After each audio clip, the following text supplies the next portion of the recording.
Lined up to see Hillary Clinton in New York. White House Press Secretary Sarah Huckabee Sanders called her book tour, quote, sad. And 5 years after Benghazi, two security contractors are speaking out to Fox News. They allege they were pressured to keep quiet by a senior official in the Clinton State Department. They knew too much, they said. Catherine Herridge has this exclusive report for us. Was the State Department contract officer trying to silence you? Oh, absolutely. The U.S. ambassador is dead, and nobody is held accountable for it. And three guys who tried to defend him all died. The people who made the poor choices that actually, I would say, were more responsible for the Benghazi attacks than anyone else, they're still in the same positions, making security choices for our embassies overseas now. Jerry Torres, a former Green Beret, is the president and CEO of Torres Advanced Enterprise Solutions, which supplies security for U.S. embassies and consulates around the world. And along with Brad Owens, a former Army intelligence officer, they have more than 45 years of service.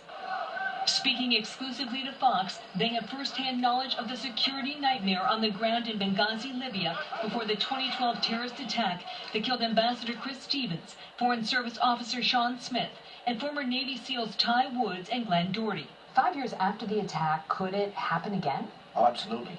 Nothing's changed. In the spring of 2012, Torres bid on the security contract for the State Department compound in Benghazi. But the nearly $700,000 deal, handled by State Department contracting officer Jan Visentainer, went to a mysterious foreign company, Blue Mountain Group.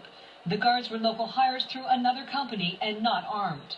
Blue Mountain UK is a teeny tiny little security company registered in Wales that had never had a diplomatic security contract, had never done any high-threat contracts anywhere else in the world that we've been able to find. This classified cable, first reported by Fox News, shows that by mid-August 2012, Ambassador Stevens and his team knew they were in trouble, warning the State Department that radical Islamic groups were everywhere. It was a disaster. They were sending these cables back to the contracting guys and the decision makers back here, and they weren't responding. It's gross incompetence or negligence, one of the two. 2 weeks before the attack, with the situation critical, suddenly the State Department wants their help. They came back to us and said, can you guys come in and take over security? So we were ready. I mean, unfortunately, 12 days later, the ambassador was killed. After the attack, emails show Blue Mountain was advised not to talk. Torres and Owens claim they got the same order, and the State Department contracting officer Visentainer went further, summoning Torres in early 2013 from another job overseas to come to the State Department building in Rosslyn, Virginia. She stopped me in the lobby short of the guard post and had a conversation with me with respect to Benghazi.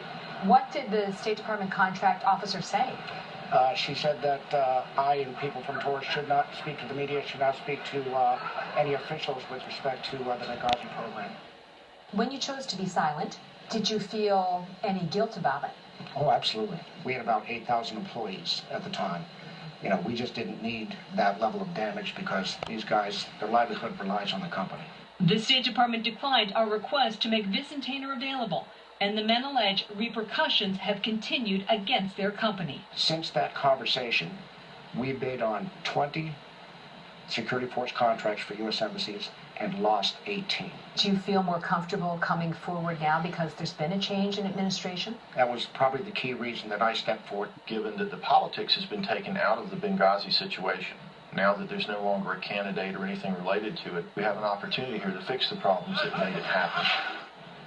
The contractors described their State Department experience as the swamp squared.